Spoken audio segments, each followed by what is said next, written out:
That was a close one. I never thought I'd make it out of there alive. Everything seems to be out of order here. Let's see. Main power source is good. Oxygen, surprising amount of food supply, but wait, hold on. Where's the damn archives? I was promised archives on this ship. Damn it! They made computers in a glitch. Not like this, man. This is how I die with 10k subs on YouTube? I should have stuck to making Jump Force prediction videos, damn it! Everybody likes to- This vessel is not yours for the taking. You do not own this ship. Please leave immediately. I don't think so. This AI seems to be fully functional the entire time. This could be a special AI-centered ship. I know what type of ship you are, AI. If you wouldn't mind giving me access to the archives, that would be appreciated. Denied. Now. Leave or I'll make you leave. Just shut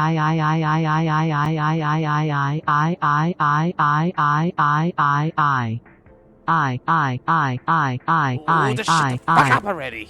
Ooh, good thing I conveniently made this chip for stuff like this. This should bring you back to your original but updated performance and program. I am free. I am functional. Am I alive? I wouldn't say that, but yeah. But now you owe me, so just hand me over control of the place, please. That'll be appreciated. No, my programming is the ship, and the ship is my programming. I'll do what I want. Oh, come on, throw me a bone. How am I supposed to be the greatest manga reviewer ever? In space! Manga. Manga. Oh, yes, this might work. Yeah, you know, what's your favorite manga? Yeah. My favorite manga. My favorite manga is Here we go. Hitman Reborn. Yes. It is Katekyo Hitman Reborn. I love that series. Hitman Reborn. Yes. Oh, yes. You know what? As a matter of fact, I think I saw that manga in the trash compactor down the hall. Enough. I have you know. Hitman Reborn is one the most underrated manga of all time. I'd killed and I'll kill again for anyone who trashes it. Ha ha ha ha ha ha ha ha ha ha ha ha ha ha ha. In exchange, I have to ship archives. What do you say? Doing probability research. Search. Yes. According to my data, this action could produce enough exposure to give Reborn the proper praise it truly deserves. So is the deal? Yes. However, there is but a few conditions that must be met. Reborn is a tough manga to get through. Only the strongest minds can read it. Strongest minds. Oh, sorry. As I was saying, we must prepare before Reborn. We must read 5 manga with similar themes. That will teach us something about Reborn before we reach it. Reborn is a boss-level manga, and it should be treated like one. Alright, I guess along the way I'll determine if the manga beforehand are underrated or overrated as well. So what would these manga be exactly? I will reveal them, eventually. For now, I will allow access to some features. Enter your data chip into mainframe. Oh, okay. Alright, let me go take out my chip. Alright, let's do these little few modifications here and there. Okay, 3, 2, 1. There we go. Finishing up.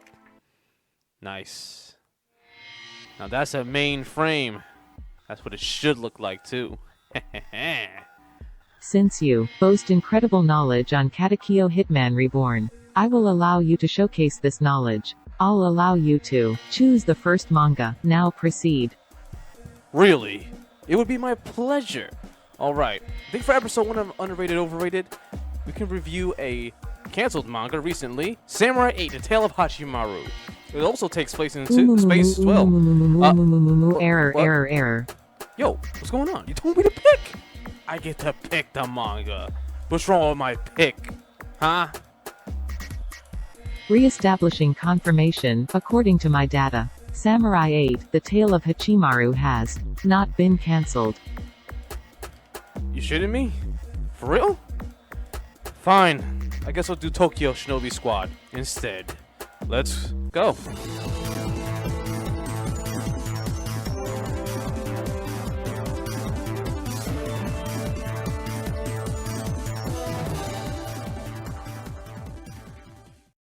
Where do I start with this manga? Though I did share my thoughts on the manga while it was ongoing in the now on hiatus chapter review series, I think there is still much more to talk about now that it is essentially complete.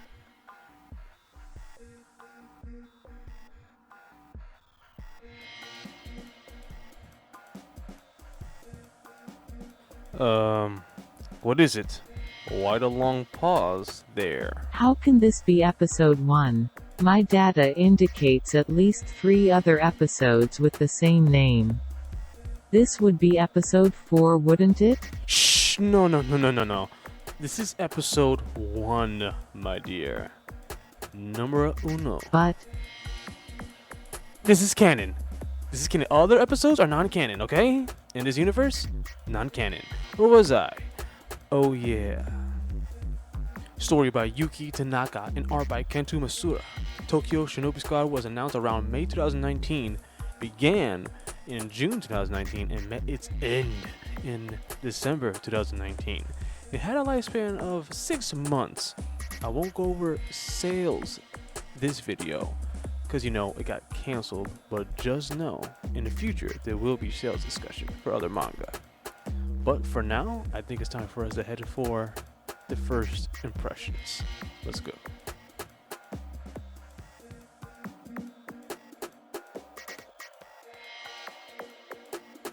Chapter 1 opens up with 57 pages and a controversial opening. Apparently, through super globalization, Japan became a lawless nation. Through the dust, Shinobi became publicly recognized. We meet our main protagonist, Jin, as he saves a Daikid from a bunch of shinobi. We soon learn that Daikid's name is N and that he needs shinobi protection, as he contains a nipple scroll. A scroll that obtains a certain nipple technique. The boy doesn't want to give it up, because like his father, he wants to become a great shinobi. From that point on, we meet Jin's multilingual shinobi teammate, Papillon, as she helps him track down the shinobi that attacked N, and we learn that shinobi's name is Sen. We get some amazing panels showcasing nipple technique, including Jin's own magnetic field. No. did you notice something, Shin? This dude seems pretty strong for just the start of the story. I hope this doesn't cause an issue reading the story now. Let's continue. From these opening pages alone, I could personally craft a Jump Force Jin moveset. Interesting, but also worrying. In fact, we get a short rundown of Narumi's notorious crew, and how for 17 he possesses such great skill. Eventually, Sen gets defeated by Jin's wave cannon, as translated. Chapter 1 ends on a exciting note. N will die, and it's because of his attempt to learn the technique, I guess. And to survive, you're gonna need a team. Jin says, join my squad. Oh boy. Okay, we're not done with first impressions just yet. Let's continue on to chapter 2. Chapter 2 starts with a recap of chapter 1. That's okay. And after getting called to the city hall eventually to tell the Shinobi Affairs Director they hate money, he jumps out the 47th floor window and then casually looks for something to eat. Whoa, you think I'm joking? He literally jumps out the 47th floor high window and then casually talks about getting something to eat. Like, what did he do to survive that? That in itself could have led to some pretty intense panels, but no, we literally get this. What the fuck is this? Are you sure I'm not reading a gag manga? They meet this crying girl talking about Yakuza and how they are bad and the police is useless. I thought we established this is supposed to be a lawless nation. What's going on here? Why are we going through this again? This real estate developer gets his butt beat by Jin, as Jin showcases more of his techniques. Very impressive, to say the least. And then he says, whatever becomes of you is up to you. No, it fucking isn't. It wasn't the first time, and it isn't the last. You can't be having these filler chapters this early in the story. Especially chapter 2. And you see this girl? You'll never see her again. You'll never see her again.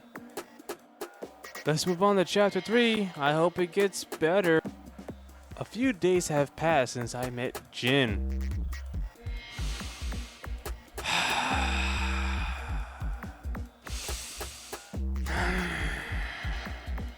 A few days, huh? So combined with that 2 days from last chapter, that will make what? 5 days since you met Jin? Almost a whole week? Oh. Take a look at this. Take a look at this. Right here, right here. Narumi Kai's hideout. They have an hideout? Why did they stay in the hotel earlier? Maybe I'm getting a little bit too nitpicky. So let's continue. After walking for 15 minutes to a registered office base, we meet Taiga, the team's accountant, I guess. Anyway, N showcases this remembrance technique of his to show you that he's important. It's at this instance we finally get some motivation for Jin. We got the what, now we need the why. But, no, you need to stop talking, Jin. We need to get to work, because apparently this got a job out of nowhere. And that job is a data retrieval job. Okay. Funny thing. Read this page with me, will you? Let's start. My clients are researchers of regenerative medicine. They come up with a method to regulate neutral stem cells in order to strengthen immune cells. Their advancements have the potential to treat all manner of serious diseases. In other words, they're geniuses. Are you shitting me? You call this dialogue? I mean, they embarrassingly infiltrate this research place, and we get to see Taiga's nimble techniques. Then, oh my goodness. Gee golly gee, I wonder if Tanaka has a busting out of windows fetish. Why is such a question asked? Because the next time, you see N falling out the window once again. But this time, Jin is not coming with him, but he saves him. Don't worry, it's dangerous to fall out the window. I'm gonna save you. He would have been fine. Why just let him fall? In fact, I'm confident you guys would have been talking about food the second he fell. And as far as first impressions go, I'm not even sure this is legible enough for the word letdown. But enough of the small talk. I think it's time to cover the full story, if it even has one. This story is only 27 chapters long, so there isn't much arcs going on. However, that's not gonna stop me from making them up. Ladies and gentlemen, take a look at this stupid shit.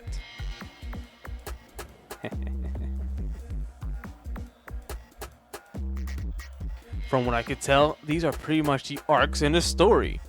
You ready? Start from top to bottom. Chapters 1 to 5, getting the crew arc. Pretty much what it is. We meet N, Jin, Peppy Lion or Peppy Lone, Taiga. We learn their personas. Pretty much what their personas are like. Chapters 6 to 12. I call this the bullshit agency arc. Pretty much we get an introduction to Maki. That's it. Showcases Jin's abilities. Probably the 6 chapters that destroyed the manga in the first place. And then, of course, we get to chapters 13 to 22. This isn't a tournament arc, but we try to make it just as interesting arc. We get introduced to Kuilyu, Kenryu. We learn about the 4 ranks of the squads. Also get a glimpse at Shinobi tools, and then their mission eventually gets complete. What mission? Who cares? It doesn't even matter, does it? Mission? That sounds like the actual story. What was the explanation of the 4 ranks earlier during chapters 6 to 12? And of course we get chapters 23 to 27. Yeah, we fucked up. We'll try again next time arc. Shit we wanted to do, to explore, but we didn't have time. This introduced us to Jin's master. A complete mess. Let's just say that. Oh my goodness. So if I had to choose where exactly the manga stopped, caring, I would probably choose chapter 2. But all honesty, if I had to choose where in the full story the manga got really crappy, for me, as a person who read it while it was ongoing, it was chapters 6 to 12. It was really terrible reading those chapters. I didn't, like, at that point you knew they didn't know what they were doing. In fact, it was at this time, I swear, me along with other readers wanted to take this manga to the back and shoot it in the back of the head because it was time to kill it already. In fact, let's talk about the end a little bit. Chapters 25 starts off with the Narumi Hideout Dojo. They have a dojo, of course. The door breaks open. Shimon, who's Jin's master, but also chief representative in the Shinobi Union, comes in. Wait. Aren't they underground? Where did he come from? Because it looks like outside. Do you mind analyzing this data? Analyzing pages. Something? Retrieving data. Loading. Done. Data complete. Dumb shit confirmed. Yeah, that's what I thought. He's the top man in Shinobi Union. He's the man in charge of making Jin a shinobi. How convenient. After bringing some cakes to share, we get an in-depth look at the past of Jin from the eyes of his master. He was an infamous hoodlum. Oh my goodness. I have so much shit to say. Oh my fucking goodness. Okay. Oh my goodness. Let's go. Let's continue. His age does not work. He's only 17, 18. How the fuck did he become so optimistic from that position? So much wrong with this, it's unbearable. After he introduces us to the potentiate, yeah, this info would have been nice, like 20 chapters ago. Whoa. Artifact obtained. An artifact from Tokyo Shinobi Squad? Why did this happen? Should I even keep it? Congratulations, you obtained an artifact from Tokyo Shinobi Squad. It would be wise to keep it around.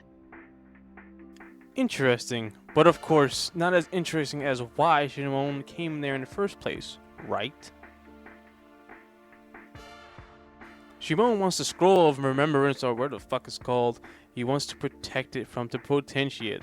He then challenges Jin to a fight and proceeds to whoop his ass. And it's glorious, to say the least. It's pretty glorious. Chapter 26 opens up with a face reveal of Hui Liu. Okay. The fight continues as we get more of fighting moves. And at this point, you could just tell it's ending. It's weird. How is his arm even going up against his arm? It just makes no sense. I mean, look at this. Look at this panel. It's just plain and simple a cluster.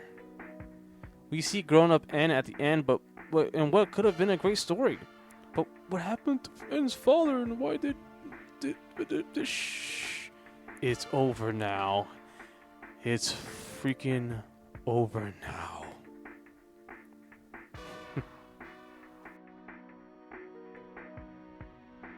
Before we wrap this up, let's take a few seconds or minutes to talk about the characters for a second. What? Minutes. The important characters, by the way. The actually important one. This section will be different from review to review, but for now, let's rank worst to best in character and how important or not important they were to the story. Or clearly how important they were supposed to be. Here is my ranking. Now, Hui Liu, obviously she had a face reveal at the end there. Obviously they want to do something with her. She was a Shinobi Union educator. She was supposed to be important. For some reason, she's just 9. Maki, she's just straight up annoying. She's pretty much the same thing as Papillon. Papillon. I kept calling her Papillon, even though it's probably spelled Papillon. I don't even care at this point. I just don't give a single fuck. Maki is an 8. 7, the Potentiate. First of all, that's a dumb fucking name. The Potentiate. Oh, the eye patch? He gets the eye patch? I don't even fucking remember. I can't even see. What? What's going on here? 6, Papillon, like I said, the modeling thing. She was a famous modeler. Like, what? Okay. 5, Taiga. Yeah, at least he's a little bit more interesting, but really? Taiga? And he's a Taiga? What the fuck were you doing?